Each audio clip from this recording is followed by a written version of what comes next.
Assalamualaikum warahmatullahi wabarakatuh. Nama saya Khofifah Daryanti dari kelas 12 IPA 10 nomor absen 15.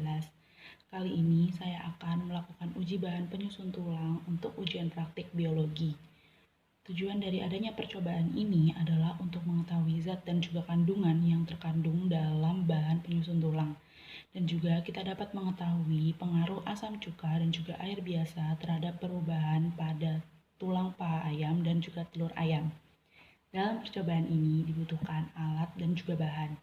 Alat dan juga bahan yang diperlukan dalam percobaan ini adalah yang pertama adalah tulang paha ayam, 2 tulang paha ayam, kemudian 2 telur ayam, kemudian kita juga membutuhkan cuka, dan yang terakhir kita membutuhkan air. Kita juga memerlukan 4 buah wadah untuk merendam 2 telur ayam dan juga 2 tulang paha ayam di dalam air cuka dan juga air biasa secara bersamaan. Proses merendam ini dilakukan selama beberapa jam atau selama semalaman. Kemudian kita harus mengamati karakteristik atau perubahan yang terjadi pada tulang paha ayam dan juga telur ayam. Langkah pertama yang harus dilakukan adalah merendam tulang paha ayam dan juga telur dengan air cuka dan air biasa. Pertama, saya akan merendam dengan air cuka pada tulang paha ayam dan juga telur. Masukkan cukanya.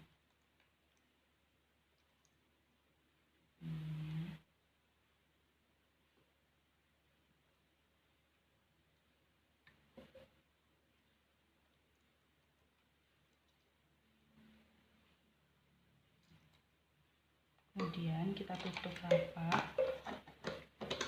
di tempat, dan selanjutnya pada tulang paha ayam dan juga telur kita berikan air biasa.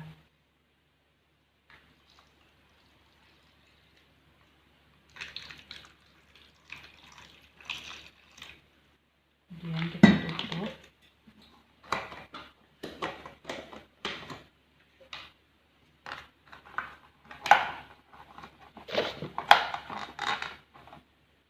Kemudian 4 wadah ini akan kita biarkan selama beberapa jam atau semalaman. Kemudian pada keesokan harinya kita akan memperhatikan karakteristik apakah ada yang berubah di antara tulang paha ayam yang diberikan cuka dan juga tulang paha ayam yang hanya diberikan air biasa. Assalamualaikum warahmatullahi wabarakatuh. Nama saya Khofifah Daryanti dari kelas 12 IPA 10 nomor absen 15. Kali ini saya akan melakukan percobaan uji bahan penyusun tulang pada tulang paha ayam dan juga telur ayam. Tujuan dari adanya percobaan ini adalah untuk mengetahui pengaruh asam cuka dan juga air pada tulang paha ayam dan juga telur ayam. Selain itu, kita akan mengetahui zat dan kandungan apa saja yang terkandung dan menjadi bahan penyusun tulang. Setelah saya melakukan perendaman semalam berkisar antara 8-9 jam, terdapat beberapa variabel yang saya temukan. Di dalam percobaan ini terdapat 3 variabel penentu. Yang pertama adalah variabel manipulatif. Variabel manipulatif adalah air rendaman yang digunakan. Saya menggunakan air biasa dan juga air cuka. Dan yang kedua adalah variabel respon. Variabel respon adalah variabel apa saja sih atau hal apa saja sih yang merespon ketika saya menambahkan cuka dan juga air biasa.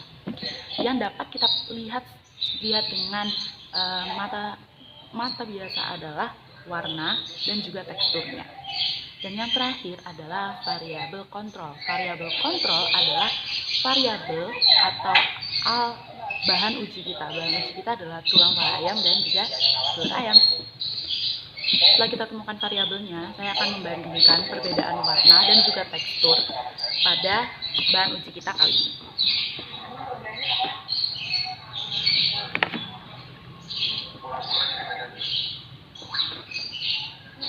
Pertama, saya akan membandingkan telur. Saya akan membandingkan telur pada keadaan yang masih direndam dengan air biasa dan juga yang direndam menggunakan air. Bisa dilihat sebentar. telur yang saya rendam dengan air biasa memiliki tekstur yang sama, tidak berubah dan tidak berbau. Cangkangnya masih coklat dan keadaannya pun masih baik-baik saja, meskipun direndam dengan air biasa dalam waktu 8-9 jam atau semalaman. Kemudian ini adalah keadaan telur ayam yang sudah saya rendam dengan cuka selama kurang lebih 8-9 jam. Tekstur yang bisa saya rasakan adalah dia menjadi lebih lembek dari sebelumnya. Kemudian warnanya pun berubah, terdapat warna putih, sepertinya dia mengelupas warna putih. Kemudian dia keadaannya masih seperti ini. Kalau telur yang direndam dengan air biasa tadi, dia masih kaku, masih kuat, tidak gampang pecah seperti telur yang sudah diberikan air cuka tadi.